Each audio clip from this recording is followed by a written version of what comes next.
Good evening, YouTubers. Welcome back in to another round of Astros Recap Postseason Edition. So yes, the Astros, depending on when you're watching this, don't know where they might be at this point. Obviously, tonight it is Monday night. Technically, it's Tuesday morning. It's actually 12:05 a.m., so good morning, if you want me to be more technical about things. For me, it's still nighttime Monday night, so the Astros play tomorrow. Obviously, they got rained out today, so they play tomorrow at 1 p.m. I'll be home. I'll be glued to the TV when that does happen for Game 4 of the ALDS. Obviously, the Astros winning Games 1 and 2 at home, which they definitely needed to do. And then yesterday, obviously, a very wild, crazy game that the Astros ended up losing by 6 runs or 5 runs. No, I'll look at it in a minute. It's like 12-6 or 11-7. We'll look at it in a second. But it was a crazy game. The Astros did very well in games 1 and 2 at home, which they really needed to do. I felt like I think you go on the road 1-1, you're not in a good spot. So these 5-game series, things swing very quickly. I mean, it's not a 7-game drawn-out long series. It's a 5-game set. So, you lose a game or two at home. I mean, you're sort of not in a good spot. Think about the Rays, and we'll just talk about that in a few seconds. We'll go around the league, but we'll stick mostly on the Astros, of course. But Lance McCullers was great. He got to start Game 1. We knew that going in. We knew that as the entire month of September that he was going to be our Game 1 starter, when and where we got to the postseason. But he was great. 6 2/3. Even Phil Maton came in to get the final out at the 7th inning, but that was big. We scored timely hitting, scored 6 runs. Only gave up 1. I believe that was Kendall Graveman who gave up the 1 run in the 8th inning. The Astros did use their best relievers. Obviously, Monday through Wednesday, having those days off, everybody was well rested. In fact, you'd like to get your good players in there. You don't want them sitting for too long. So the fact that, Graveman obviously hasn't been great. Really, since the trade, he has not been the same pitcher he was with Seattle. I think that's fair to say. He's just not the same guy. He looks like Kendall Graveman, starter Kendall Graveman, back when he pitched for like the A's or whoever else he pitched for, but he hasn't been the shutdown reliever we thought we were getting. So the bullpen is still an issue for the Astros, and that was evident of yesterday's game, obviously. But games 1 and 2, I'll start there, obviously. They did everything perfectly. I mean, the pitching wasn't great in Game 2, but they scored 9 runs. Like, the hitting's been great. I mean, Kyle Tucker, Yordan Alvarez, they're all contributing. Of course, Kyle Tucker's just been on fire the last month and a half now, so he's been great. But timely hits, 2 out, RBIs, everything that you would expect your team to do. Things a little harder usually in the postseason, but the Astros had a lot of things going their way in games 1 and 2. And even into Game 3, so I want to slow things down here. So we talk about Lance McCullers. He was great in Game 1, so he deserves all the credit there. If I was picking a player of the game in Game 1, it would definitely go to Lance McCullers. 6 2/3 shutout innings. They win this game 6-1. Phil Maton came in, got a big out to end that inning. Graveman, like I mentioned, gave up the 1 earned run, walked a guy, gave up a hit. Or gave up 2 hits, walked a guy. Presley came in, gave up a hit, struck out 2. He was alright. But yeah, just our scoring, Jake Myers had the early RBI single. Bregman had a little ground ball fielder's choice. They tried to throw Altuve out. Altuve beat the throw to the plate. Alvarez had an RBI double. And then Brantley had a 2-run single, and then Alvarez then hit a home run later. So Alvarez, obviously the bright lights aren't really affecting him a whole lot, but those were our 6 runs, and that was a nice Game 1 victory. Game 2, obviously a little more back and forth. We were losing. Framber Valdez started this game. His line's it looks a little worse, and I thought he actually pitched pretty well, to be quite honest with you.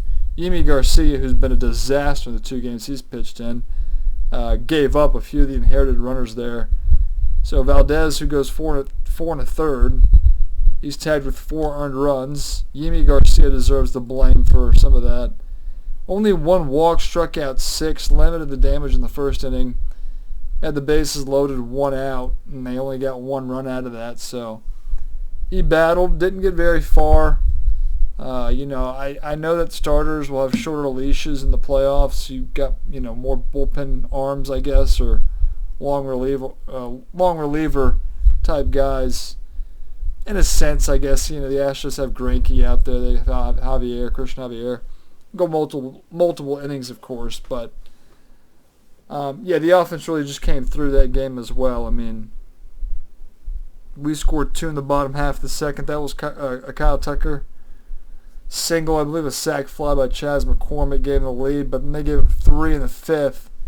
So Chicago was leading 4-2. We immediately tied it back up 4-4, and then had the big 5-run 7th inning, which really opened up things. And then, we were smooth sailing there, up 5, winning that 9-4. So Stanek actually gets the win in this game. But Garcia was not good, gave up 2, and no runs charged to his line, but he wasn't very good. Only gave up 1 hit, but he allowed, 2 inherited runners, it looks like. And Phil Maton had a good 1, 2, 3 innings. So Maton actually has been small sample size, gets 1 out in game 1. I feel like a crucial out to get through the 7th inning there. And then had a good 6th inning. Stanek pitched the 7th, walked a guy, gave up a hit, also had 2 strikeouts, scoreless. Presley, sort of weird the way Dustin maneuvered this, but he went Presley 8, Graveman 9. They both had scoreless innings, weren't perfect. They both gave up hits. Graveman walked a guy. Graveman just, I don't know what to make of it. I mean, I feel like you have to go to him if you're in a close situation in the 8th inning. It's either him or Stanek, but, I mean, you brought Graveman over for this specific reason. So, but Graveman, nothing, he just been terrible when it comes to bringing him in a lot of I can't name a reliever on our team that is actually good in situations where you have runners on base. They all seem to just choke, like if they get out there and there's runners on, like Graveman's been terrible at it. We see what Yimi Garcia's done the last 2 games. He's been god-awful. I just don't know what else you do. I don't know who you go to in a situation. Javier looked pretty good yesterday, so obviously today works as a day off. They won't get the day off that they would initially get, which would have been tomorrow as a travel day. They'll have to play if the Astros don't win tomorrow and they come back home, they'll have to play, the next 2 days, obviously. So hopefully the Astros can pull it off tomorrow and we can celebrate and not have to worry about a Game 5. But we'll wait and see. So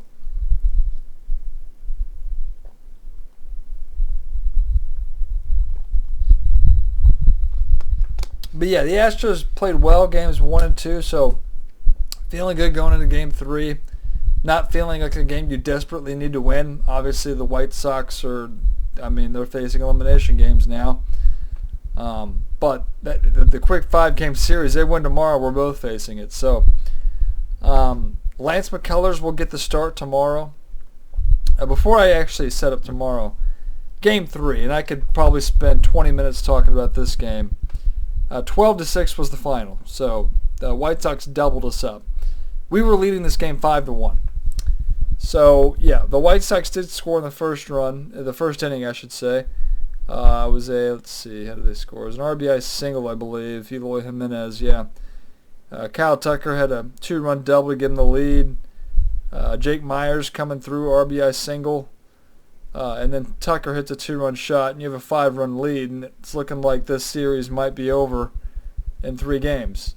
But the White Sox do answer. Luis Garcia got the start here, was not very good. Luis Garcia has not been very good this year on the road. I thought that was an interesting decision.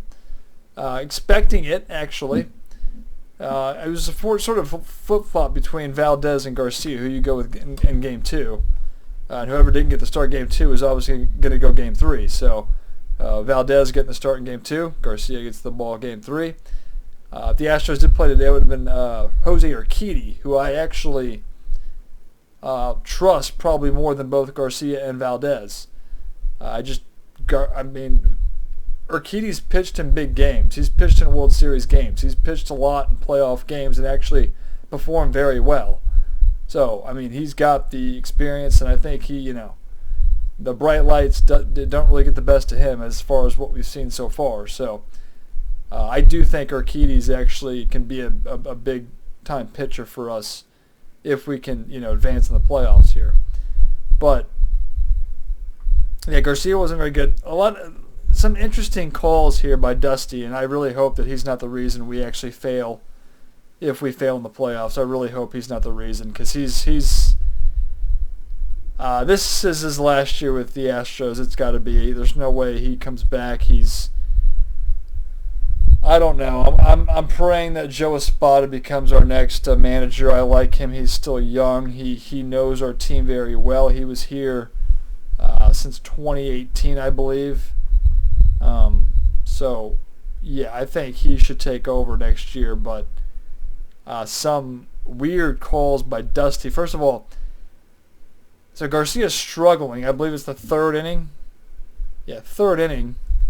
He takes Luis Garcia out mid-at-bat, 2-0 count. That's weird for starters. He goes to Yimi Garcia, which I'm not going to jump on him for using Garcia in this situation, although Garcia really screwed things up in Game 2.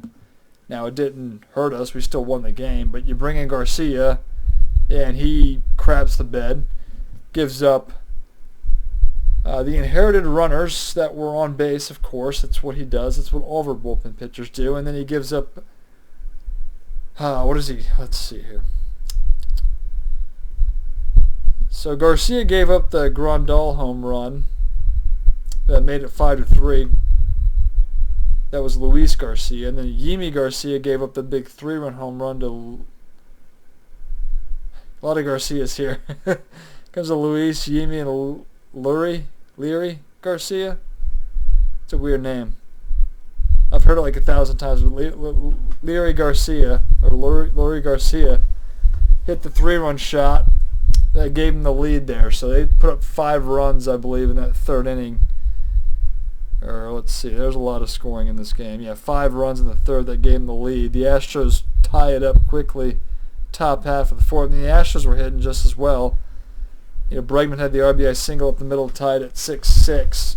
But from then on, it was all White Sox as they scored 3 more in the fourth. Had that crazy play. The biggest mistake Dusty made was bringing Garcia back out in the fourth inning. I mean, he already completely stunk up the joint to end the third, and then you bring him back out for the fourth. It made 0 sense.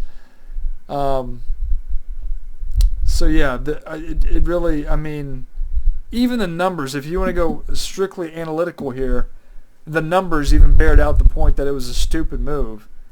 But I'm not going to sit here and jump on Dusty Baker unless he continues to make brain-dead moves, which is what he's done a good part of the year. Actually, most of the year. Well, just the entire year. He's made brain-dead decisions when it comes to our bullpen, which is, yeah, stupid.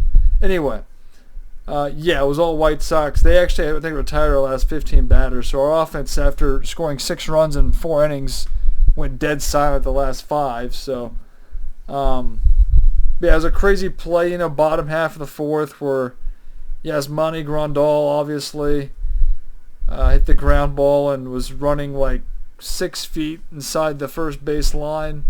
I won't exaggerate. He was on the infield grass, but it's not like it was it was intentional for him to get in the way of Yuli Gurriel's throw. I mean, even post-game, he tried to deny it, but you could see the smirk on his face. He clearly interfered. We didn't get the call.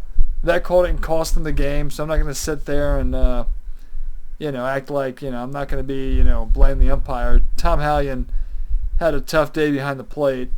It was also that, crazy Martin Maldonado, throwing his arms up in the air, called, dude, you hit 170. like Martin Maldonado, for you to react that way, like you're the catcher, I get that, and if you don't feel you're getting that pitch, and they call strike through on you, but dude, you're hitting 170. You've been an atrocious hitter all year. You strike out. You really don't care. Most of the bats you go up there, you don't even care.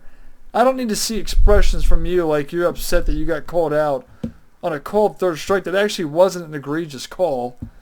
Like if it's a guy that actually hits well, I can get on board there. But for you to throw your arms up in the air, throw the bat like it was a bad call, it might have been a ball, not sure. But for you to argue, dude, you're hitting 170 this year. You don't have room to argue. So that was kind of crazy. And then what I just mentioned, the whole getting in the. For those of you that watch the game, you know exactly what I'm talking about. So yeah, I mean Grandal was a foot inside the line. It was first and third, nobody out. Ground ball to Gurriel, who was playing basically on the infield grass. Was going to fire home. If it was a good throw, they'd probably get the runner out, but Grandal gets in the way. It hits him in the shoulder. So Martin Maldonado can't, everybody knew exactly. I mean, Greinke was sitting there. He was pitching at that point. But Greinke saw it. Gurriel, obviously, who threw it, saw it. Martin, so we all saw what happened. And at the same time, as the runner's coming in, sliding, he actually takes out Tom Hallion with the slide. So that game was crazy.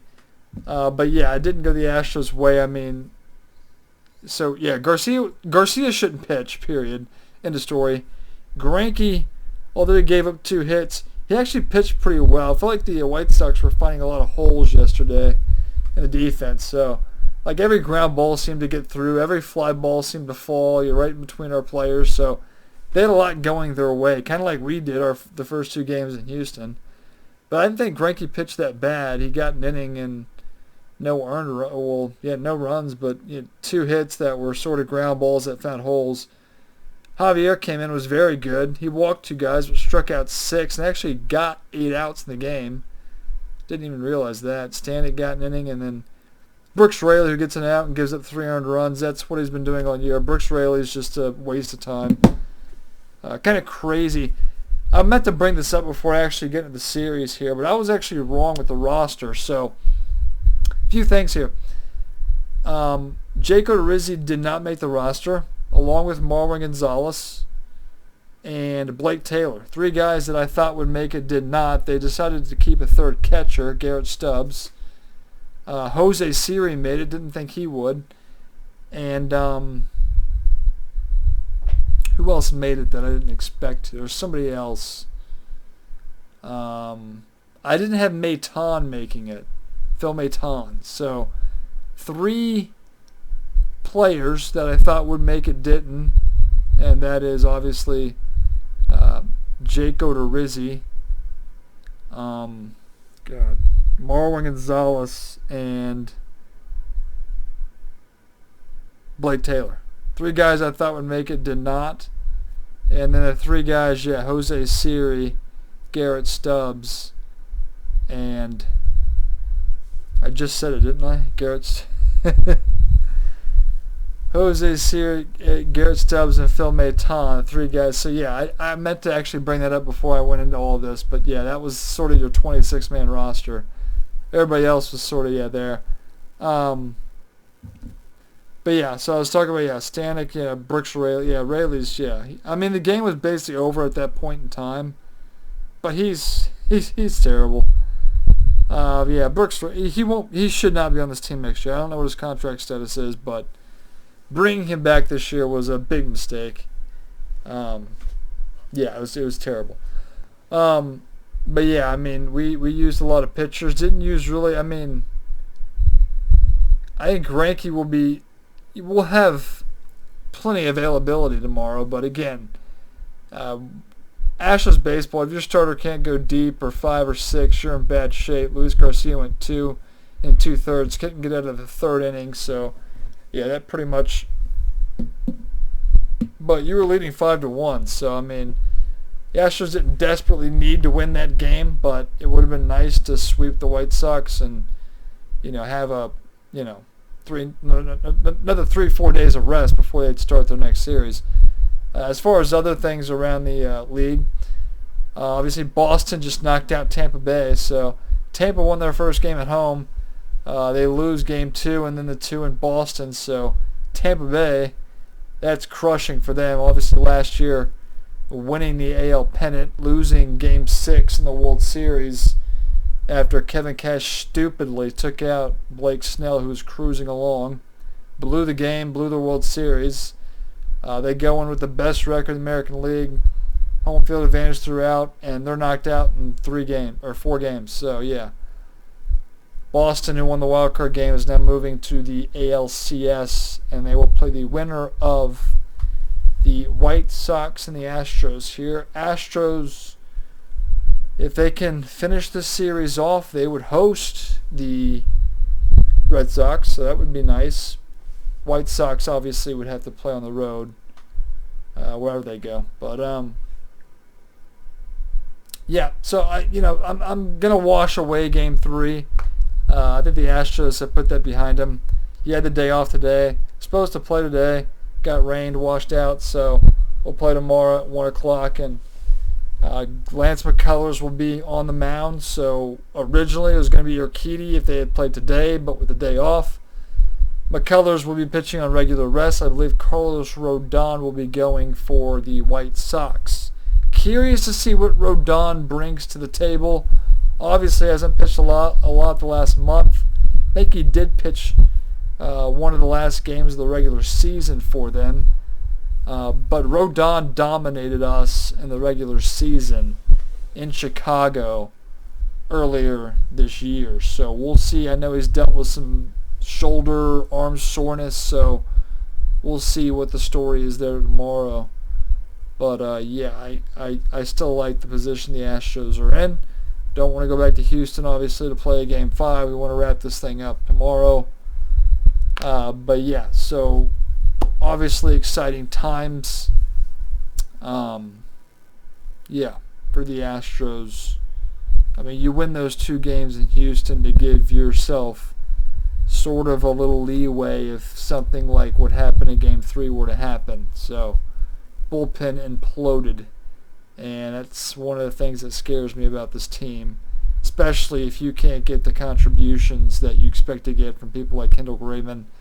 Stanek is in the mix. Maton, albeit just 4 outs, have been pretty good. Javier was good yesterday, so we'll see. I know the Red Sox or the White Sox, all hands on deck, blew out.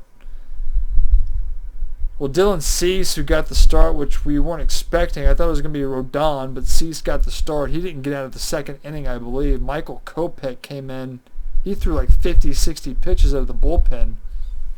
I don't know what the status of him is, but obviously, every game for them is all hands on deck because it's the elimination game. And if they win tomorrow, we're tied up. So, yeah.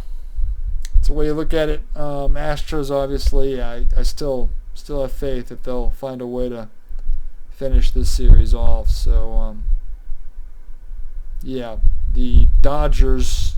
The reason I got on so late tonight is I was watching the end of that game, but the Dodgers lost to the Giants, so they trailed that series 2-1.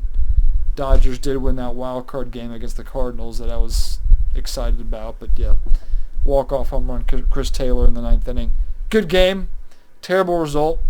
But they do trail the Giants right now. And then the other series, obviously, it's the Braves and the Brewers.